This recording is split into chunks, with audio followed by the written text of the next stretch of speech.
Golan കുന്നിൻ്റെ നിയന്ത്രണത്തിന് ശേഷം ഇസ്രായേൽ ഗലീലി ഭാഗങ്ങളുടെ പൂർണ്ണമായിരിക്കുന്ന നിയന്ത്രണവും ഏറ്റെടുത്തിരിക്കുന്ന വിവരം ഇപ്പോൾ ഇസ്രായേലിൻ്റെ മാധ്യമങ്ങളെ ഉദ്ധരിച്ചുകൊണ്ട് റിപ്പോർട്ട് ചെയ്യുന്നു.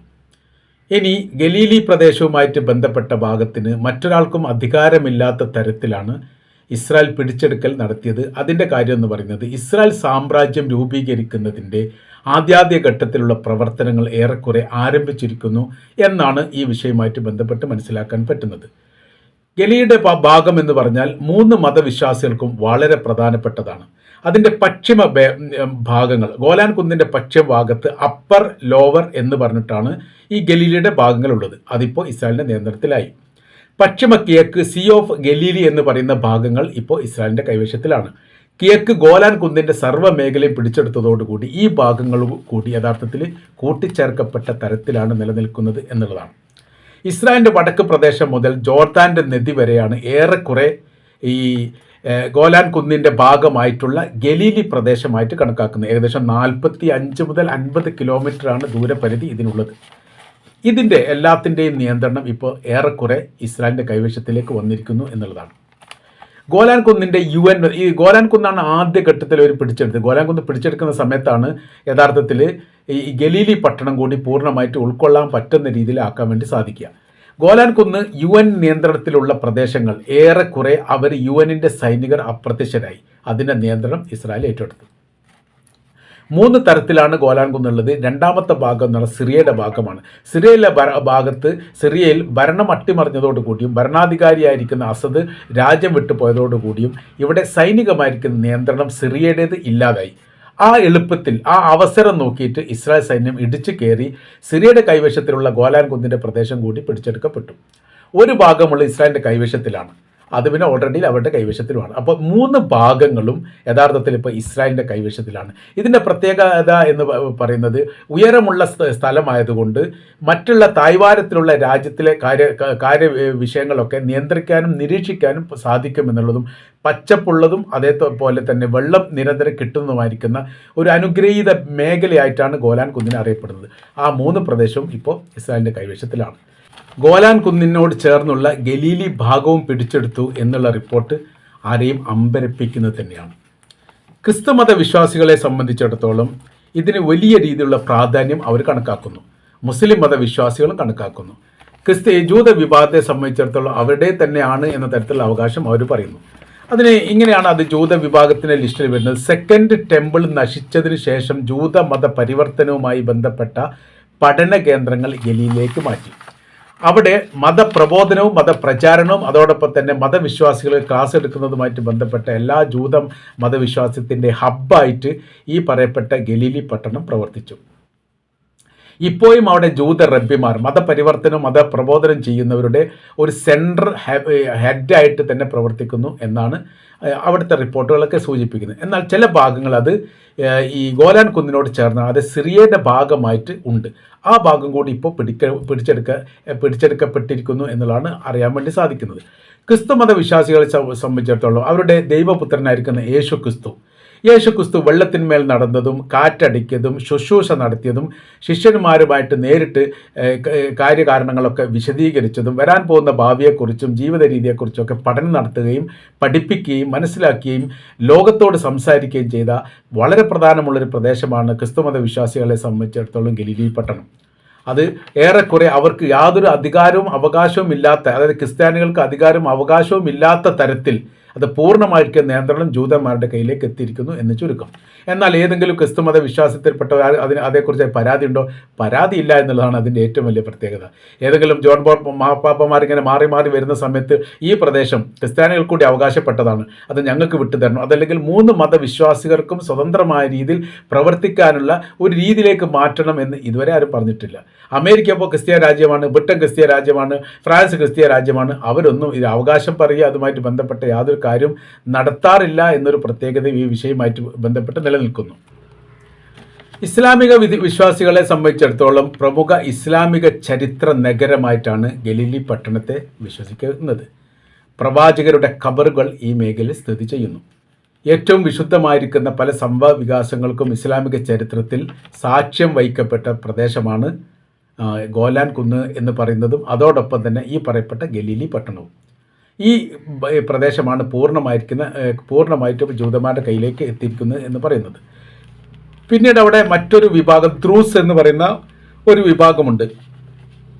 ദ്രൂസ് എന്ന് പറയുന്ന വിഭാഗം കൂടുതലും അറബ് സംസാരിക്കുന്ന ജൂത വിഭാഗത്തിൽപ്പെട്ട ജൂത ആചാരങ്ങളോട് അനുഭാവം പ്രകടിപ്പിക്കുന്നവരാണ് എന്നാണ് അനുമാനിക്കുന്നത്.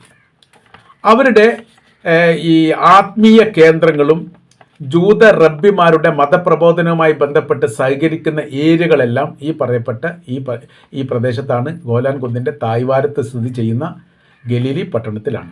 യഹൂദർ, അറബ് മുസ്ലിങ്ങൾ, അറബ് ക്രിസ്ത്യാനികൾ, ദ്രൂസ് വിഭാഗം ഇവർക്കെല്ലാവർക്കും വളരെ പ്രധാനപ്പെട്ട ഏരിയ ആയിട്ടോ അല്ലെ പ്രദേശമായിട്ടോ ആണ് ഈ പറയപ്പെട്ട പ്രദേശം കാണുന്നത്. അപ്പോൾ ഇനിയുള്ള അടുത്ത വിഷയം എന്ന് പറയുന്നത് 3 മേഖല, അതായത് ഗോലാൻ കുന്നിൻ്റെ 3 മേഖല കീഴടക്കി കഴിഞ്ഞു, അല്ലെങ്കിൽ ഇപ്പോൾ ഇസ്രായേലിൻ്റെ കൈവശത്തിലായി. UN പോലും അതിന് പരാതിയില്ല. UN നിയന്ത്രണത്തിലുള്ളത് ഇപ്പോൾ ഇസ്രായേലിൻ്റെ കൈവശത്തിലാണ്. ഗലീലി പട്ടണത്തിൻ്റെ കുറഞ്ഞ ഭാഗങ്ങളായിരുന്നു ബാക്കിയുണ്ടായിരുന്നത്. അത് ഈ ഗോലാൻ കുന്നിൻ്റെ ഭാഗമായിട്ട് ചേർന്ന് നിൽക്കുന്ന പ്രദേശമാണ്. അപ്പർ ഗോലാൻ കുന്ന്, ഈ ലോയർ ഗോലാൻ കുന്ന് എന്നൊക്കെയാണ് പറയുന്നത്. കിന്നരത്ത് എന്നാണ് ഗലീലിയുടെ മറ്റൊരു പേരായിട്ട് കാണുന്നത്. ഇതെല്ലാം പിടിച്ചടക്കപ്പെട്ടിരിക്കുന്നു എന്ന് ചുരുക്കം. ഇപ്പം നിലവിൽ സാഹചര്യ അവസ്ഥകളെക്കുറിച്ച് കൃത്യമായ രീതിയിൽ പഠിക്കുകയും മനസ്സിലാക്കുകയും ചെയ്യേണ്ടതുണ്ട്. അവർ ജോർദാനെ ലക്ഷ്യം വെക്കുന്നു എന്നിടത്തേക്ക് കാര്യങ്ങൾ പോകുന്നു. ഇസ്രായേൽ സാമ്രാജ്യം സ്ഥാപിക്കുക എന്നുള്ളത് തങ്ങളുടെ ഉദ്ദേശ ലക്ഷ്യമാണെന്നും ദൈവം അതിന് എന്നെ നിയോഗിച്ചതാണ്, താൻ ആ ലക്ഷ്യം പൂർണ്ണമായിട്ട് നടപ്പിലാക്കുക തന്നെ ചെയ്യും എന്ന് UN സഭയിൽ വെച്ച് ഇസ്രായേൽ പ്രധാനമന്ത്രി നെതന്യാഹു ഔദ്യോഗികമായിട്ട് തന്നെ പ്രഖ്യാപിച്ചിട്ടുണ്ട്. ഒരു പ്രവാചക സന്ദേശം പോലെയാണ് ചില കാര്യങ്ങൾ എനിക്ക് പറയാനുള്ളത് എന്ന അഭിമുഖത്തിലാണ് അദ്ദേഹം പറഞ്ഞത്. അറബ് രാജ്യങ്ങളിൽ കാര്യമായിട്ട് ഒരു പക്ഷേ അത് മനസ്സിലായിട്ടുണ്ടാവില്ല, അല്ലെങ്കിൽ അതിനോട് പ്രതികരിച്ചതുകൊണ്ട് വലിയ ഗുണമില്ല എന്ന് വിചാരിച്ചിട്ടായിരിക്കും. ഏതായിരുന്നാലും ഇപ്പോൾ സംഭവം നടക്കാൻ പോകുന്നത് അവിടേക്കാണ്. ഗസയുടെ 55% നിയന്ത്രണം, 5% നിയന്ത്രണം, ഗസയുടെ മൊത്തത്തിലുള്ള ഏറെക്കുറെ നിയന്ത്രണം ഇസ്രായേലിൻ്റെ കൈവശത്തിലാണ്. 55% യെല്ലോ മാർജിൻ വരച്ചുകൊണ്ട് അവിടെ അവർ നിയന്ത്രണത്തിൽ ഇരിക്കുന്നു എന്ന് മാത്രമല്ല, കഴിഞ്ഞ പ്രാവശ്യത്തെ ഇസ്രായേൽ പ്രതിരോധ മന്ത്രി ഇസ്രായേൽ കാറ്റ്സിൻ്റെ റിപ്പോർട്ട് പ്രകാരം, അല്ലെ അദ്ദേഹം പറഞ്ഞത് പ്രകാരം, തങ്ങളുടെ സൈനിക സാന്നിധ്യം ഗസയിൽ നിന്ന് ഒഴിവാകുകയില്ല എന്നുള്ളതാണ്. വെസ്റ്റ് ബാങ്ക്, ഗസ ഈ പ്രദേശത്തിൻ്റെ പൂർണ്ണമായിരിക്കുന്ന അധികാരം ഞങ്ങളുടേതാണ്. അവിടെ ഒരു രാജ്യം സ്ഥാപിക്കുക എന്നുള്ളത് അസാധ്യമായിരിക്കുന്ന കാര്യമാണ്, അതൊരിക്കലും നടക്കാൻ പറ്റാത്തതാണ്, ഞങ്ങളത് അനുവദിക്കില്ല എന്ന് അദ്ദേഹം തുറന്നു പറയുകയും ചെയ്തിട്ടുണ്ട്. അപ്പോൾ ഈ മേഖലയ്ക്ക് അപ്പുറമായ രീതിയിൽ പിന്നെ സിറിയ അവരുടെ ഭൂപ്രദേശത്തിൽ, അതായത് ഭൂഖണ്ഡത്തിൻ്റെ അവരുടെ സാമ്രാജ്യത്തിൻ്റെ ഭാഗമായിട്ടാണ് അത് അന്ന് വളരെ കൃത്യമായ രീതിയിൽ ഒരു പ്ലാൻ പ്രഖ്യാപിച്ചുകൊണ്ടും വരച്ചുകൊണ്ടുമാണ് പറഞ്ഞത്. അതിൽ പൂർണ്ണമായിരിക്കുന്ന സിറിയ ഉണ്ട്, ജോർദാൻ പൂർണ്ണമായിട്ടുണ്ട്, ഈജിപ്ത് ഉണ്ട്, ഫലസ്തീൻ്റെ 2 പ്രദേശങ്ങളുണ്ട്, ഗസയുണ്ട്, വെസ്റ്റ് ബാങ്കുണ്ട്, സൗദി അറേബ്യയുടെ മധ്യം വരെ പകുതിയും കൂടി കൂടിച്ചേർക്കുന്നതാണ്. ഇറാഖിൻ്റെ ചെറിയൊരു പ്രദേശം കൂടി അതിൽ പറയുന്നുണ്ട്. അതിലിപ്പോൾ സിറിയ ഇസ്രായേലിന് കീഴ്പ്പെടുന്ന രാജ്യമല്ലെങ്കിൽ പോലും ഇസ്രായേലിന് എതിര് നിൽക്കുന്ന രാജ്യമല്ല. ആ രീതിയിൽ അതിനെ മാറ്റാൻ വേണ്ടിയിട്ട് ഇസ്രായേലിനും അമേരിക്കക്കും സാധിച്ചിട്ടുണ്ട്. അപ്പോൾ സിറിയ ഏറെക്കുറെ കീഴടങ്ങിയ തരത്തിലാണ്.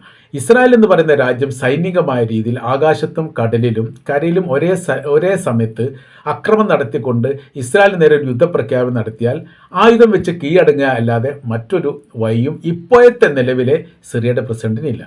സിറിയയുടെ പ്രസിഡന്റ്, രാജ്യം വിട്ടുപോയിരിക്കുന്ന അസദിന് നടക്കാത്തതൊന്നും ഇപ്പോഴത്തെ പ്രസിഡന്റ് നടക്കില്ല എന്നുള്ളത് ഏറെക്കുറെ ഉറപ്പാണ്. കാര്യം അസദിനെ സംബന്ധിച്ചിടത്തോളം അയാൾക്ക് വേണ്ടി റഷ്യയും ഇറാനും എല്ലാവിധ സഹായം ചെയ്യുമായിരുന്നു. ഇയാൾക്ക് വേണ്ടിയിട്ട് ഒരു സഹായം ചെയ്യേണ്ടത് അമേരിക്കയാണ്. അമേരിക്ക ഇസ്രായേലിനോടൊപ്പമാണ്, അപ്പോൾ അവർ ചെയ്യില്ല. അപ്പോൾ ഒന്നുകിൽ അയാൾ വധിക്കപ്പെടും, അല്ലെങ്കിൽ രാജ്യം വിട്ടു പോകേണ്ടി വരും. അപ്പോൾ വളരെ എളുപ്പത്തിൽ തന്നെ ഒരു രാജ്യ സൈനിക സംവിധാനത്തിൻ്റെ പ്രതിരോധമില്ലാതെ ഇസ്രായേൽ എന്ന് പറയുന്ന രാജ്യത്തിന് എളുപ്പം കീഴടക്കാൻ പറ്റുന്ന ഒരു രാജ്യമാക്കിയിട്ട് സിറിയയെ അമേരിക്കയും ഇസ്രായേലും മാറ്റിയിരിക്കുന്നു എന്ന് ചുരുക്കം. ഗസയിലും ഗസയിലും വെസ്റ്റ് ബാങ്കിൽ നമ്മൾ കാണുന്നതാണ്. ഗസയിൽ ഇപ്പോൾ നമ്മൾ 55% നിയന്ത്രണം ഇസ്രായേലിൻ്റെ കൈവശത്തിലാണ്. ഇനി വെസ്റ്റ് ബാങ്കിലേക്ക് പോയാൽ നിരന്തരം അവരെ ബൂൾഡോസർ രാജ് ഉപയോഗിച്ചുകൊണ്ട് ഫലസ്തീനിലെ വീട് ഇടിച്ചു നിരത്തുന്നു. അതല്ലെങ്കിൽ പിടിക്കപ്പെടാൻ പറ്റുന്ന വീടുകളിലെല്ലാം ജൂത വിഭാഗത്തെ അവർ കുടിയിരുത്തുന്നു. എന്നിട്ട് അവർക്ക് സംരക്ഷണവുമായിട്ട് ബന്ധപ്പെട്ട് സൈനികരെ സ്ഥാപിച്ചു കൊടുക്കുന്നു. ആയുധം പ്രയോഗിക്കാൻ വേണ്ടിയിട്ട് ജൂത വിഭാഗത്തിന് അവസരം കൊടുക്കുന്നു. എന്ന് വെച്ചാൽ തോക്ക് ഉപയോഗിക്കാൻ വേണ്ടിയിട്ട് അവർക്ക് ലൈസൻസ് നൽകുന്ന രീതിയിലാണ്. അപ്പോൾ അവിടെ ഒരു കൃത്യമായിരിക്കുന്ന ഒരു കോടതി സംവിധാന കാര്യങ്ങളൊന്നുമില്ല.